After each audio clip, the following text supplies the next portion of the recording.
Hello and welcome students to the section 16 Android pen testing SQL injection attack on Android.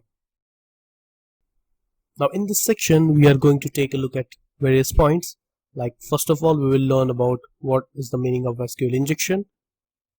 Then we will learn about Drosser installation and commands, as Drosser is a software so we need to install it inside Android.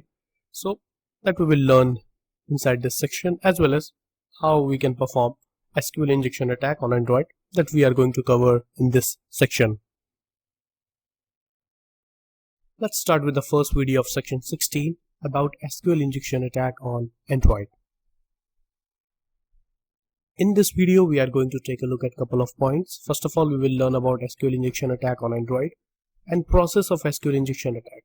So we will learn about what is SQL injection and how attacker attack on Android application using SQL injection attack, and what is the process to perform SQL injection attack on Android application, that we are also going to cover.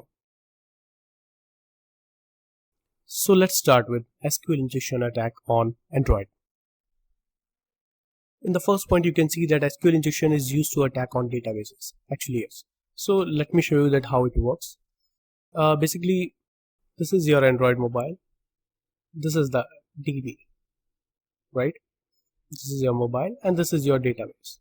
So what happens, basically attackers tries to insert SQL injection commands inside your Android application, and they try to insert these commands inside the database of SQL injection, basically the backend of SQL injection. And it happens when if database is not able to detect whether these queries are harmful or malicious, then database provides information. If database is able to detect these kind of queries, they don't provide any information. So it depends on what kind of query attacker is trying to provide. There are thousands type of queries available inside SQL. So attacker use any kind of query inside the web application or inside networks or inside mobile application to perform SQL injection attack. Alright. So by using SQL injection attack, attacker first of all tries to bypass security mechanism inside mobiles or websites, etc. Right? And then if it is able to bypass that security mechanism, then database can provide the complete information, because database is not able to detect that this information, this query is malicious or not. So database provides all the information to the attacker completely. What kind of information they can provide? For example, that information is like your phone numbers, customer phone numbers, customer email IDs, customer names, customer account number, customer card details, etc. So these kind of sensitive data can be retrieved by using SQL injection attack.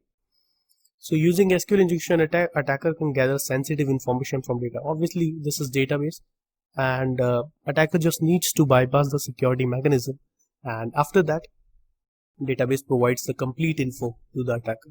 It means the security breach. So SQL injection is also considered the #1 attack available. So by using SQL injection attack, you can see that attacker can retrieve or gather these sensitive information from your database.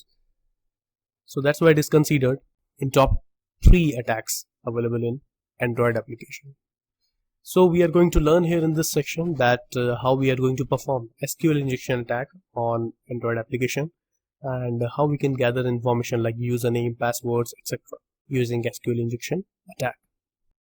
So this was the basics of SQL injection attack, and in the next video we are going to download and install Drosser and Drosser agent.apk, because by using these tools we are going to perform SQL injection attack on Android application. Thank you.